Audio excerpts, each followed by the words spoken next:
বাসায় যদি হঠাৎ করে কোনো মেহমান চলে আসে আর ঘরে থাকে যদি মাত্র 2টা উপকরণ, তাহলে ঝটপট করে 10 মিনিটের মধ্যে এই রেসিপিটা আপনি বানিয়ে নিতে পারবেন। খেতে কিন্তু হবে অসাধারণ। হ্যালো, আসসালামু আলাইকুম। আই হোপ সকলে অনেক বেশি ভালো আছেন। আল্লাহর রহমতে আমি অনেক বেশি ভালো। চলে আসলাম ছোট্ট একটা মিনি ব্লগ ভিডিও নিয়ে। সকলকে জানাই নাজনেস কিচেন পেজ থেকে স্বাগতম। কে কোথা থেকে আমার ফুল ভিডিওটা দেখতেছেন অবশ্যই কমেন্টে জানাতে ভুলবেন না। আজকে আমার রেসিপি হচ্ছে ব্রেড মালাই। আজকে ব্রেড মালাইটা একদম ইউনিক ভাবে দেখানোর চেষ্টা করেছি। যদি ঘরে থাকে মাত্র 2টা উপকরণ, তাহলে 10 মিনিটের মধ্যে এই ব্রেড মালাইটা বানিয়ে নিতে পারবেন। খেতে এত বেশি মজার হয় যে অবশ্যই একবার বানালে আপনি বারবার বানানোর রিকোয়েস্ট পাবেন। আজকে ব্রেড মালাই বানার জন্য আমি প্রথমে চকলেট বান ও জেলি বান নিয়েছি। চকলেট বান ও জেলি বান সংমিশ্রণে যদি আপনি এই ব্রেড মালাইটা বানান তাহলে কিন্তু খেতে বেশি ভালো লাগবে। প্রথমে আমি চকলেট বান ও জেলি বানগুলোকে আমি ছোট ছোট টুকরো করে নিচ্ছি। এটা দেখে বুঝতে পারতেছেন। আর এই রেসিপি বানাতে আপনার এক্সট্রা কোনো কিছুর প্রয়োজনে মাত্র ঘরে থাকা 2টা উপকরণ দিয়ে ঝটপট বানিয়ে নিতে পারবেন। আর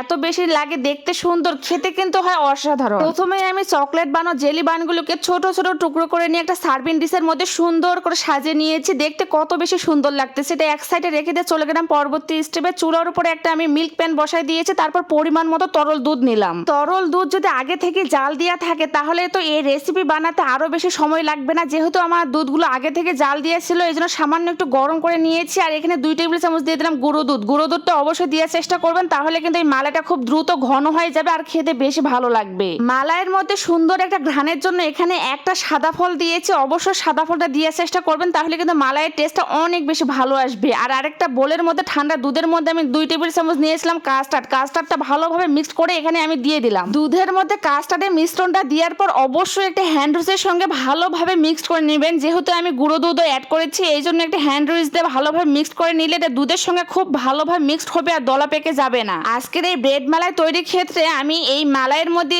দিয়েছি মিষ্টির জন্য কনডেন্স মিল্ক। আপনারা চাইলে চিনিও দিতে পারেন, তবে কনডেন্স মিল্ক দিলে কিন্তু খেতে বেশি ভালো লাগবে। অবশ্যই চেষ্টা করবেন হাতের কাছে যদি কনডেন্স মিল্ক থাকে তাহলে দেওয়ার। এখন সবগুলো উপকরণ আবারও ভালোভাবে মিক্সড করে আমি 5 মিনিটের মতো একটু জাল দিয়ে নিব। যেহেতু আমার সবকিছু উপকরণ দেওয়া আছে এই জন্য খুব সহজে ঘন হয়ে যাবে। তারপর এটা এক সাইডে রেখে দিব মোটামুটি একটু ঠান্ডা হওয়ার পর্যন্ত। প্রায় 10 মিনিট পর আমার মালাইটা মোটামুটি ঠান্ডা হয়ে গিয়েছে। আগে থেকে যে ব্রেডগুলো আমি সার্ভিং ডিশের মধ্যে সাজিয়ে রেখেছিলাম সেই সার্ভিং ডিশের উপরে আমি এই মালাইটা ঢেলে দিব। দেখে বুঝতে পারতেছেন দেখে কত বেশি লোভনীয় লাগতেছে। উপরের দিক থেকে আমি কাঠবাদাম, কাজু বাদাম ও কিশমিশ ভালোভাবে একটু ছিটিয়ে দিয়েছি যাতে দেখতে বেশি ভালো লাগে। তারপর আমি একটা পলিথিনের মধ্যে মুড়িয়ে এটা ফ্রিজের মধ্যে রেখে দিব। ঠান্ডা ঠান্ডা এই ডেজার্টটা খেতে যে কি পরিমাণে মজা, অবশ্য বাসায় একবার না বানালে আপনি কখনো বিশ্বাস করতে পারবেন না। আমার ফুল ভিডিওটা কে কোন জেলা থেকে দেখতেছেন অবশ্যই কমেন্টে জানাবেন। আর ভিডিওটা ভালো লাগলে বেশি বেশি করে শেয়ার করবেন। আজকের মতো আল্লাহ হাফেজ।